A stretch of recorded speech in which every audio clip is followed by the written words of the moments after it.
Movie का start एक happy family से होता है। एला अपने पेरेंट्स के साथ एक फॉरेस्ट के दरमियान एक छोटे से घर में बहुत हैप्पीली रहती है। सब बहुत परफेक्ट चल रहा था। तभी अचानक एक दिन एला की मदर बहुत ज़्यादा बीमार हो गई और इनकी डेथ हो गई। एला की मदर ने मरने से पहले एला से प्रॉमिस लिया कि वो सबके साथ काइंड रहेगी और हर मुश्किल को ब्रेवरी के साथ फेस करेगी। एला की मदर की डेथ से चीज़ें बहुत बदल जाती हैं, मगर एला और इसके फादर इन सब को एक्सेप्ट करते हुए रहना शुरू कर देते हैं। टाइम के साथ साथ एला बड़ी हो गई। एक दिन एला के फादर एक विडो लेडी ट्रीमेन से शादी करके इसको घर ले आते हैं, जिसकी 2 डॉटर्स ड्रेजिला और एनास्तासिया भी साथ आती हैं। एला को ये सब अच्छा नहीं लगता, मगर वो अपने फादर की खुशी के लिए इन सब को एक्सेप्ट कर लेती है। ट्रीमेन आते ही घर में एक पार्टी रख देती है। एला इस पार्टी में खुद को मिसफिट फील करती है, जिस पर वो अपने एनिमल फ्रेंड्स के पास आ जाती है। एला जब अपने फादर के पास आती है तो इसे पता चलता है कि वो कल किसी काम की वजह से टाउन से बाहर जा रहे हैं। एला और इसके फादर इमोशनल हुए बातें कर रहे होते हैं। तभी वहाँ एला की स्टेप मदर आ जाती हैं और इनकी बातें सुन लेती हैं। इस वजह से इसे बहुत एला से जेलसी होना शुरू हो जाती है। जो प्यार वो अपने लिए चाहती थी वो सब इसकी जगह एला को मिल रहा है। ये बात इससे बर्दाश्त नहीं होती। एला के फादर के जाते ही ट्रीमेन अपने रंग दिखाना शुरू कर देती है। वो एला से इसका रूम लेकर अपनी बेटियों को दे देती है और एला को एटिक में रहने को कहती है। एला वहाँ अपने एनिमल फ्रेंड्स के साथ रहना शुरू हो जाती है। वो वहाँ भी दिल लगा लेती है, बल्कि खुशी फील करती है कि इसको स्टेप मदर और स्टेप सिस्टर्स को बार बार फेस नहीं करना पड़ेगा। लेकिन वो बिल्कुल गलत थी। ट्रीमेन और इसकी बेटियों ने एला को तंग करना शुरू कर दिया। मीठी बनते हुए वो लोग इससे नौकरों वाले काम करवाना शुरू हो गए।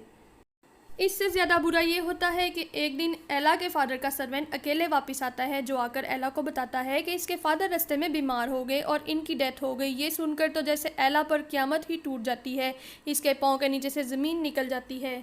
1 मिनट में जैसे उसकी सारी दुनिया ही रुक गई हो। एक तरफ तो अपने फादर की डेथ का दुख हो, तो दूसरी तरफ इसे इसके घर में अब अकेले स्टेप मदर के साथ सरवाइव करना है। ट्रीमेन पैसे बचाने के लिए सब सर्वेंट्स को निकाल देती है और सारे घर की जिम्मेदारी एला पर डाल देती है। कपड़े धोने से सफाई करना, खाना पकाना, सब कुछ एला से करवाया जाता है। दिन के एंड पर टेबल पर बचा हुआ खाना एला के हिस्से में आता है, जो वो अपने माउस फ्रेंड्स के साथ शेयर करती है। रात सोने के लिए इतनी स्टेयर्स चढ़कर एटिक में जाना बहुत मुश्किल लगता है। साथ ही वहाँ ठंड भी होने की वजह से एला किचन में ही आग के सामने सोना शुरू कर देती है।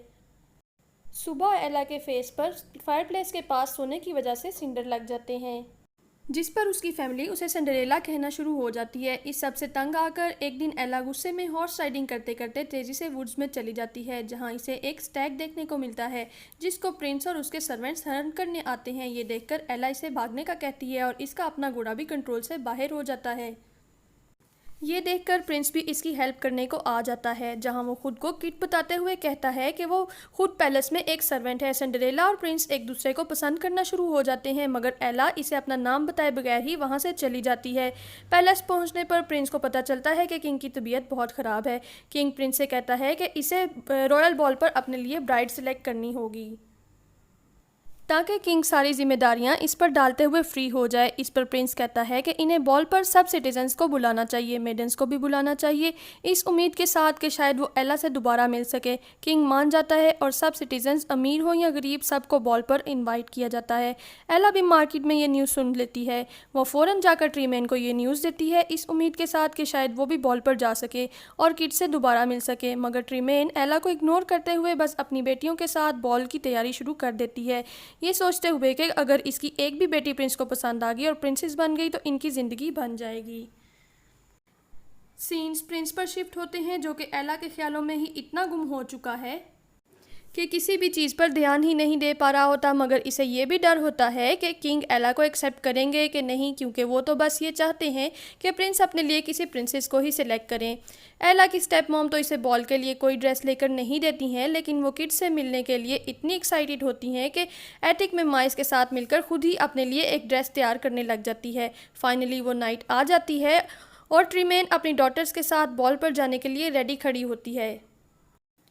तब एला भी अपनी मदर का ड्रेस पहनकर बॉल पर जाने के लिए आ जाती है, मगर ट्रीमेन और उसकी बेटियां एला को इतना बुरा भला कहती हैं, यहाँ तक कि वो उसका ड्रेस तक फाड़ देती हैं ताकि कुछ भी हो जाए एला बॉल पर ना जा सके। जिसके बाद वो सब बॉल के लिए निकल जाते हैं और एला बस डिसहार्ट हुए इनको जाते देखती रह जाती है। इनके जाते ही एला पॉन्ड के पास बैठकर फूट फूट कर रोने शुरू हो जाती है। एला के भागते हुए पीछे गार्डन में जाती है जहां वो एक ओल्ड लेडी से मिलती है जिसे वो मिल्क का बाउल देती है। ओल्ड लेडी एक ब्यूटीफुल लेडी में ट्रांसफॉर्म होकर एला को यकीन दिलाती है कि वो इसकी फेरी गॉड मदर है। एला अपनी फेरी गॉड मदर से मिलकर बहुत खुश होती है और हैरान भी होती है।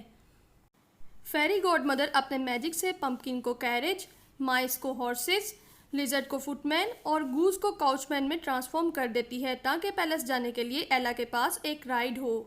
जिसके बाद वो एला के ड्रेस को ट्रांसफॉर्म करती है जो कि बहुत ही मैजिकल मोमेंट होता है एला के लिए। एला जब जाने के लिए कैरेज में पाँव रखती है तो वो इसके शूज़ देखकर हैरान रह जाती है जिन्हें फेरी गॉड मदर ने ग्लास के शूज़ में ट्रांसफॉर्म कर दिया होता है। एक मसला और बाकी रहता है जो कि एला की स्टेप फैमिली है। इस मसले के लिए फेरी गॉड मदर एला पर एक स्पेल करती है कि वो लोग इसको पहचान नहीं पाएंगे।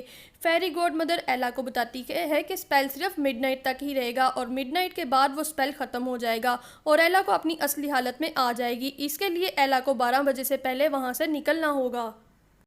ये सुनकर एला पैलेस के लिए इमीडिएटली निकल जाती है। बॉल पर सब सिटीजन्स और हर किंगडम की प्रिंसेस पहुंच चुकी थी मगर प्रिंस की आंखों को जिसका इंतज़ार था वो अभी तक नहीं पहुंची थी। हर चीज़ प्रिंस को कुछ बेचैन सी कर देती थी जिसका अंदाज़ा किंग लगा लेता था। किंग के सवालों से बचने के लिए प्रिंस एक प्रिंसेस को बात करने के लिए बुला लेता है। बॉल की सेलिब्रेशन स्टार्ट होने लगती है तो फिर एक एंट्री होती है। एला और प्रिंस की नज़रें एक दूसरे पर पड़ती हैं और इसके साथ साथ सब बस इसे ही देखते रह जाते हैं। प्रिंस की खुशी का तो कोई ठिकाना ही नहीं रहता। वो फ़ौरन एला से मिलने के लिए आगे बढ़ता है और फिर तमाम लोग एक साइड पर होकर इन दो लवर्स के लिए रास्ता बना देते हैं। एला के लिए प्रिंस अब भी एक सर्वेंट ही है। वो किट से मिलकर बहुत खुश होती है और हैरान भी होती है, सब बस इसे क्यों देख रहे हैं। प्रिंस इसे कहता है कि वो सब एला और इसकी खूबसूरती को देख रहे हैं। जिसके बाद दोनों डांस स्टार्ट कर देते हैं। ये बहुत ही क्यूट मैजिकल मोमेंट होता है। एक आम सी लड़की पैलेस में प्रिंस के साथ डांस कर रही है।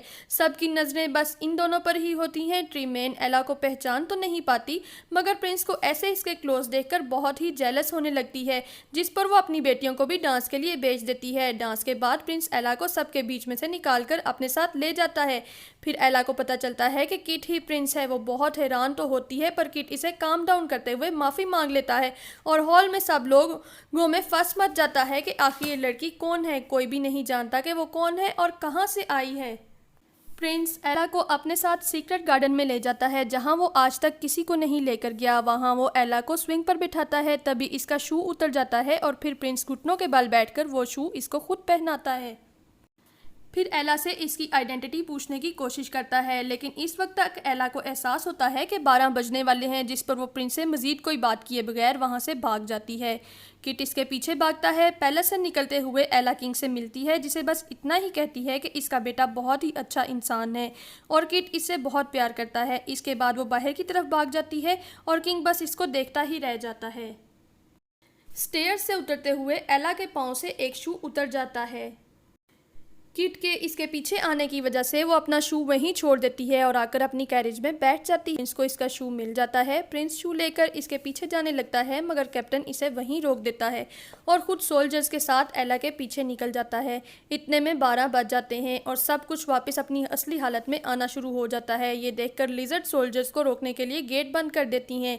सोल्जर्स को छोड़कर आते निकलते हैं तो सब कुछ अपनी असली हालत में आ जाता है सिवाय एला के इस शू के जिसका दूसरा हिस्सा इसके प्रिंस के पास है।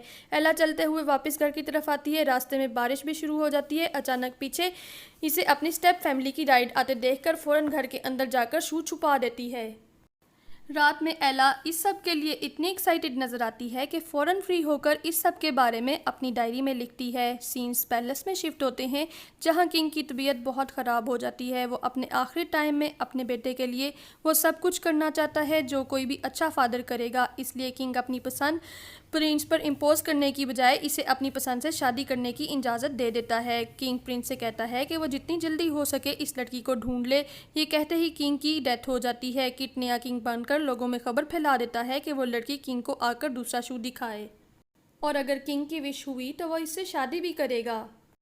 ये सुनकर एला खुशी खुशी घर की तरफ जाती है और एटिक में जाकर शू ढूंढने लग जाती है। तभी इस पर रिवील होता है कि ट्रीमेन ने इससे पहले वहां पहुंचकर वो शू वहां से ले लिया है।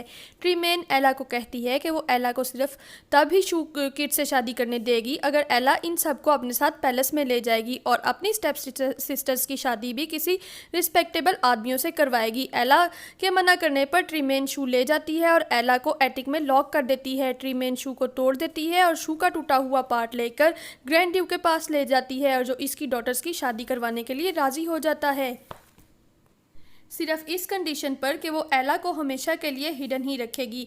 वो मान जाती है। ग्रैंड ड्यूक शू का टूटा हुआ पार्ट लेकर प्रिंस को दिखाता है और झूठ बोलता है कि वो लड़की खुद को छुपा रही है। किड इसकी बात नहीं सुनता है और कहता है कि कुछ भी हो जाए वो इसे ढूंढ कर ही रहेगा।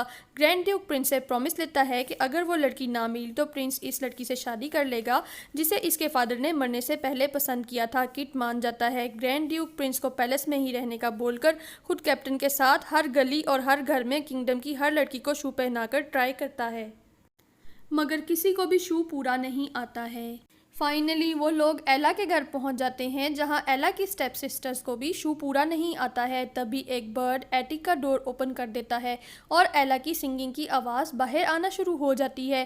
कैप्टन इस लड़की को बुलाने का कहता है मगर ट्रीमेन कहती है कि वहां कोई नहीं है और ग्रैंड ड्यूक भी वापस जाने के लिए जोर डालता है। इसी दौरान किड जो कि सोल्जर्स के बीच में छुपा हुआ सारा टाइम इनके साथ था खुद को इसके सामने लाता है और खुद इस लड़की को मिलने का ऑर्डर देता है, जिस पर कैप्टन खुद जाकर एला को एटिक से लेकर आता है।